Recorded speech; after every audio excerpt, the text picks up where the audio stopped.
DZRH, member, kapisanan ng mga broadcaster ng Pilipinas.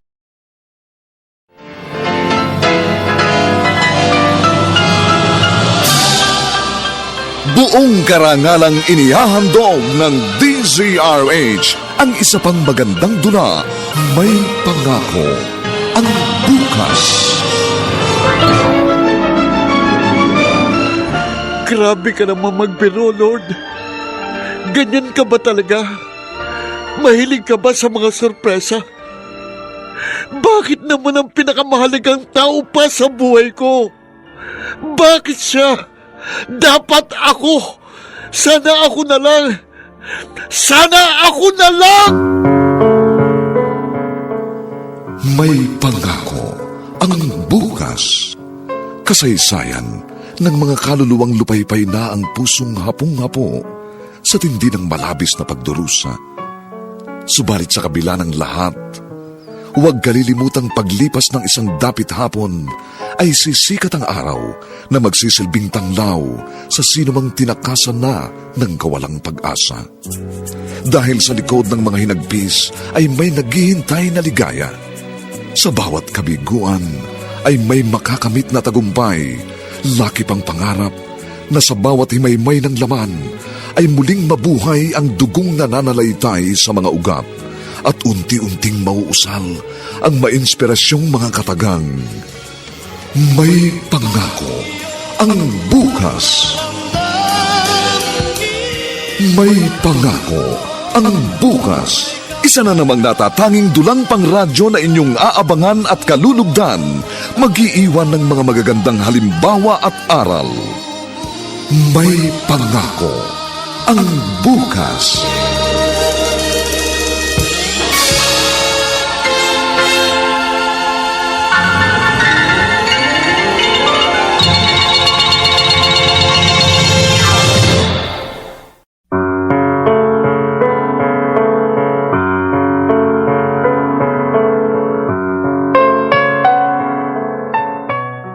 Magandang umaga pong muli sa inyong lahat, mga giliw naming taga-subaybay.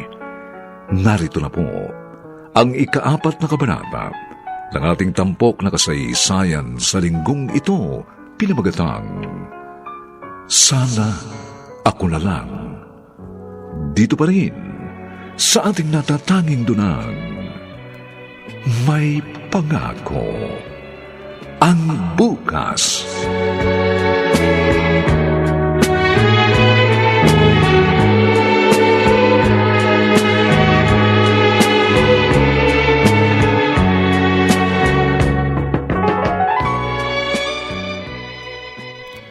Ano nangyari sa anak ko?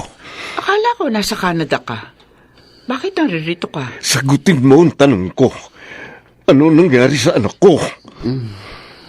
Oh, sige. Sige, anak.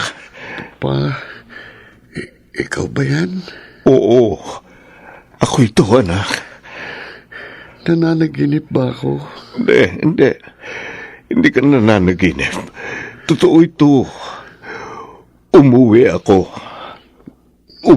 ako para sa iyo. Pa, kumusta ang pakiramdam mo? okay naman ako. Lalabas na ako ng ospital bukas. Anak ko. Huwag kayong mag-alala. Sabi ng doktor, gagaling ako. Gagaling ako pa. Lalo na ngayon, naririto ko na. Kompleto na tayo, di ba? Kompleto na ulit tayo, pa.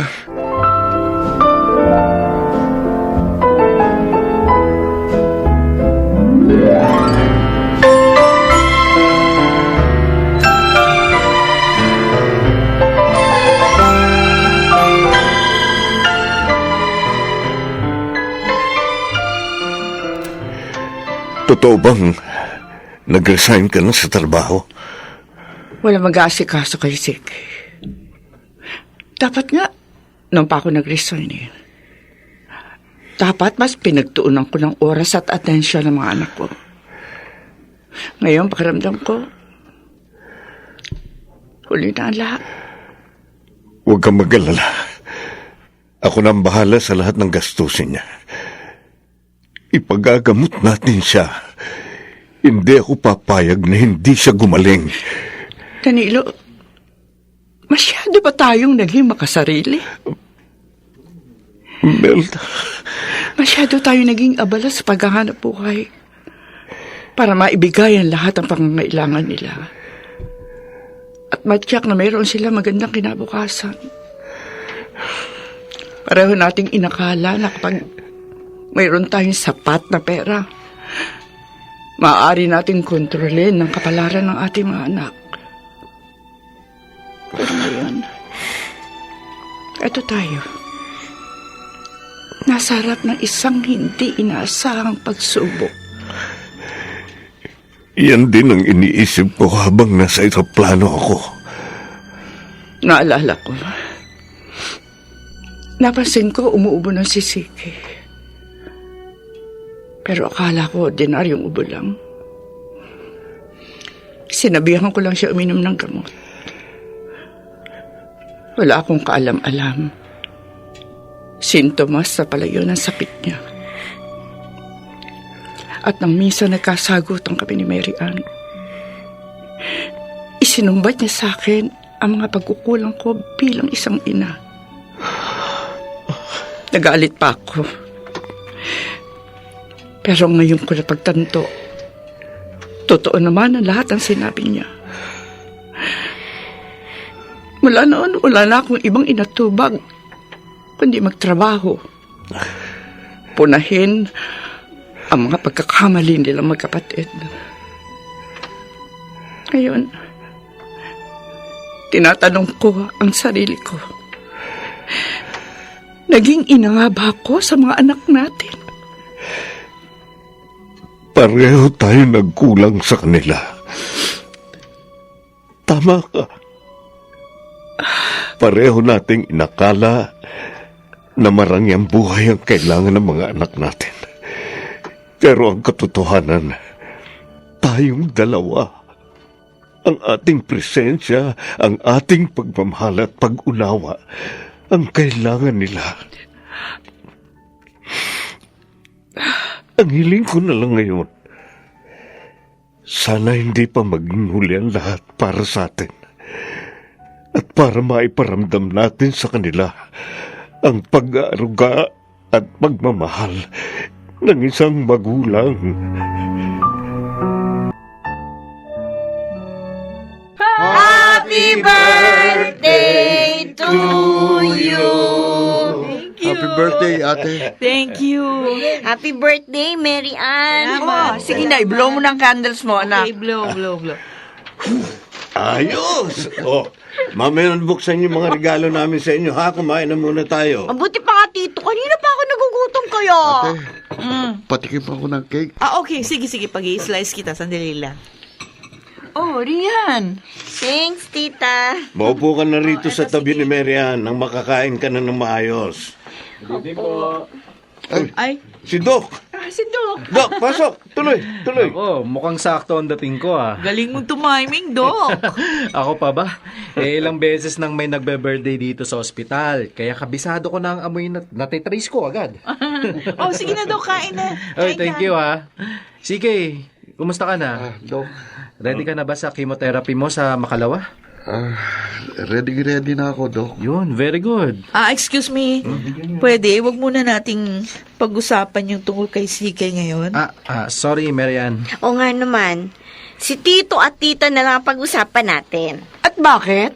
Isang taon na mula na ma-ospital si CK. Sa bahay niyo na rin uli, umuwi si Tito Danilo. So, nagkabalikan na ba kayo?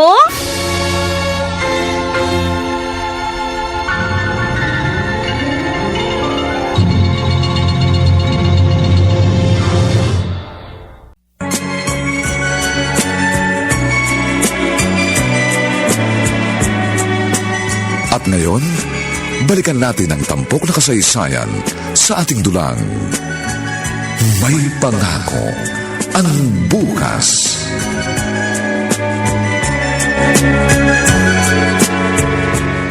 Si Kay, ayos na ba pakiramdam mo? Oo, ate. Oh, mabuti naman.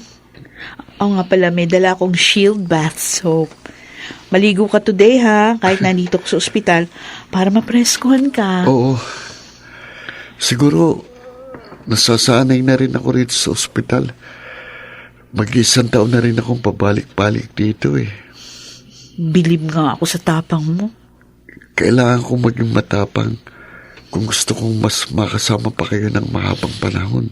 Kaya nga, kapag nanumbalik na ang lakas mo, pwede ka na raw uling mag-aral. Kahit na homeschool na lang muna. Oo. Gusto kong maranasang graduate. Makahawak ng diploma. Oo, mangyayari yan. Gusto kong matupad ang mga pangarap ko. Tuto pa rin natin ang mga pangarap mo. Te, salamat ha. Para saan na naman? Palagi ka na lang nagpapasalamat sa akin. Sa lahat. Salamat kasi naririyan ka. Kung wala akong kapatid na kagaya mo, baka matagal na akong sumuko. Alam kong kasama kitang lumalaban, kaya mas tinatatagan ko ang kalooban ko. Mula noon hanggang ngayon, hindi mo ako iniiwan. Meron ba akong choice? Malamang wala.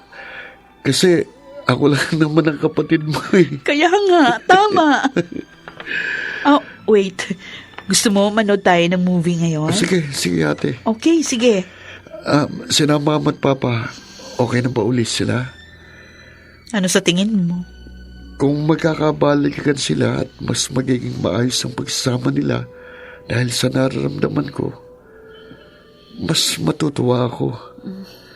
Siguro nga, itong dahilan kung bakit binigyan ako ng ganitong karamdaman para mabuo tayong muli.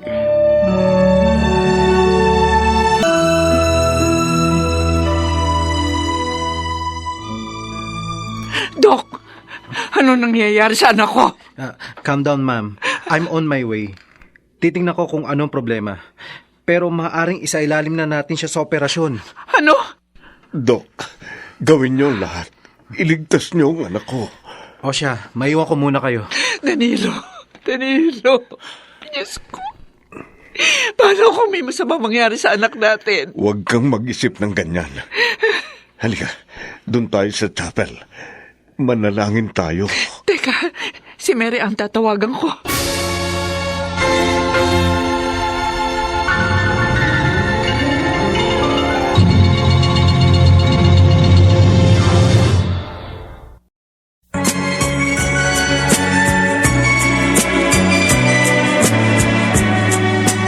At ngayon, balikan natin ang tampok na kasaysayan sa ating dulang. May pangako ang bukas.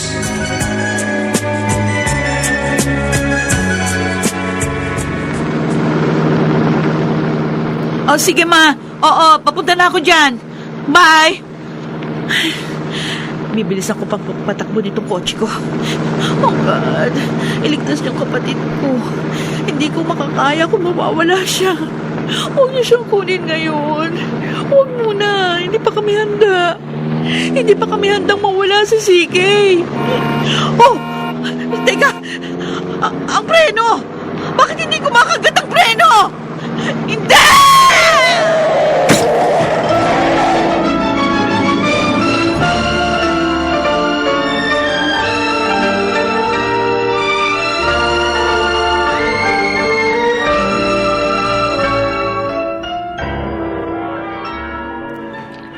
Okay na siya. Naoperahan na naman siya. Kailangan lang obserbahan. Mas kailangan na maging maingat ngayon sa kanya. Salamat, Dok. Maraming salamat. Oh, maiwan ko muna kayo ha. Imelda! Oh, bakit? Imelda! Si Mary Ann! Mary Ann? Bakit? Ano nangyari kay Mary Ann? Ano nangyari kay Mary Ann?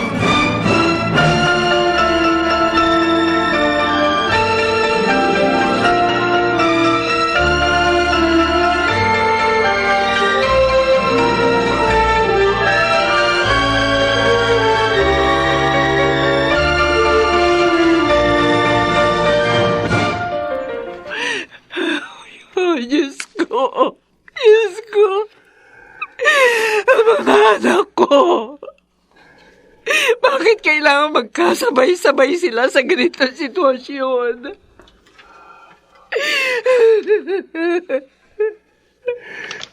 Panginoon, nakaligtas na ang bunso namin. Ngayon naman, ang panganay namin. Nakikiusap kami sa inyo. Huwag mong kunin sa amin ang sino man sa kanila. Marian, anak, lumabang ka. Hindi ka maaaring mawala. Hindi ka maaaring mawala.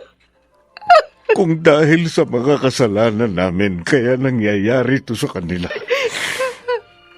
Diyos ko, humihingi kami ng tawad sa inyo. Patawarin niyo kami. Kami na lang ang parusahan ninyo. Huwag na ang mga anak namin. Huwag ang aming mga anak.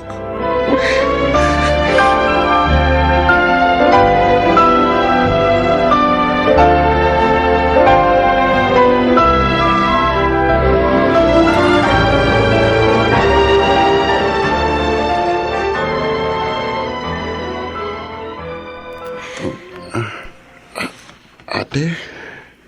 Anak, ang papa mo ito. Asan ako? Nailipat ka na rito sa kwarto mo. Ligtas ka na. Nagkaroon ng impeksyon kaya kailangan kang operahan.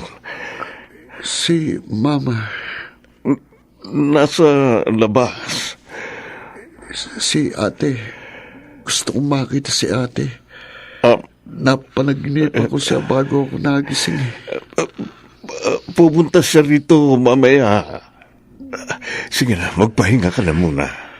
Pa? Bakit, anak? Sorry, Bakit ka nagsusorry? Kasi naghihirapan kayo dahil sa akin.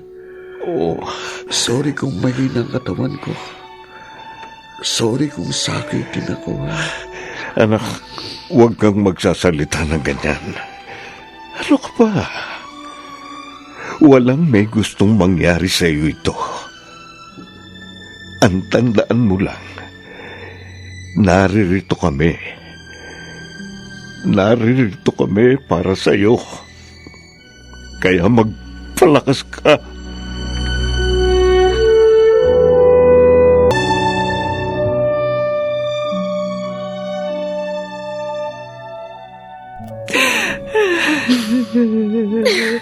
Marian. Bakit naman ganito? Marian, anak. Bakit mo kami iniwan? Hindi ba ako nakakahingi ng tawad sa iyo? Sa lahat ng mga pagkukulang ko. Hindi ba lang ako nakapagpasalamat sa lahat ng mga sakripisyong ginawa mo para sa kapatid mo? Sa lahat ng pagpuno mo sa mga pagkukulang namin ng papa mo. Paano ko natanggapin ang pagkawala mo? Kung ganitong hindi mo man lang ako nabigyan ng pagkakataong bumawi sa iyo. Napakasakit. Sakit. Napakasakit, anak. Hindi namin napagandaan ito. Tita Imelda. Rian. Wala na si Mary Ann. Wala na ang panganay ko. At ang dumudurog sa puso ko ngayon. Paano ko ito pagtatapat kay CK? Paano niya tatanggaping wala na ang pinakamamahal niyang kapatid?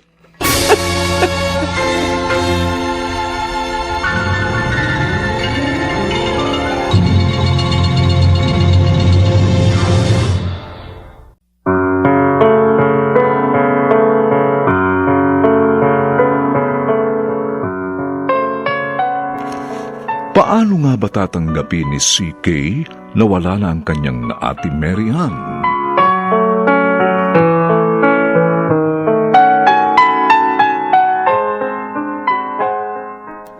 Mga nagsiganap: Rosana Villegas, Susan Robles, Lionel Benjamin, James Quaton, Chiquit del Carmen Amor, at si Phil Cruz bilang CK. Dilapatan ng tunog ni Jerry Butiak. Sa musika ni Buboy Sanog. Superbisyong teknikal ni na Eric Lucero at Bong Muyar. Ang kasaysayang ito'y mula sa panulat ni Rita Labanon at sa direksyon ni Robert Bobby Cruz. Ito po ang inyong kaibigan June Martin Legaspi, nagaanyayang huwag po ninyong kaliligtaang sundan at pakinggan ang kapanapanabik at madamdaming huling kabanata ng kasaysayang ito. Sana ako na lang. Dito pa rin, sa ating natatanging dunang, may pangako ang bukas.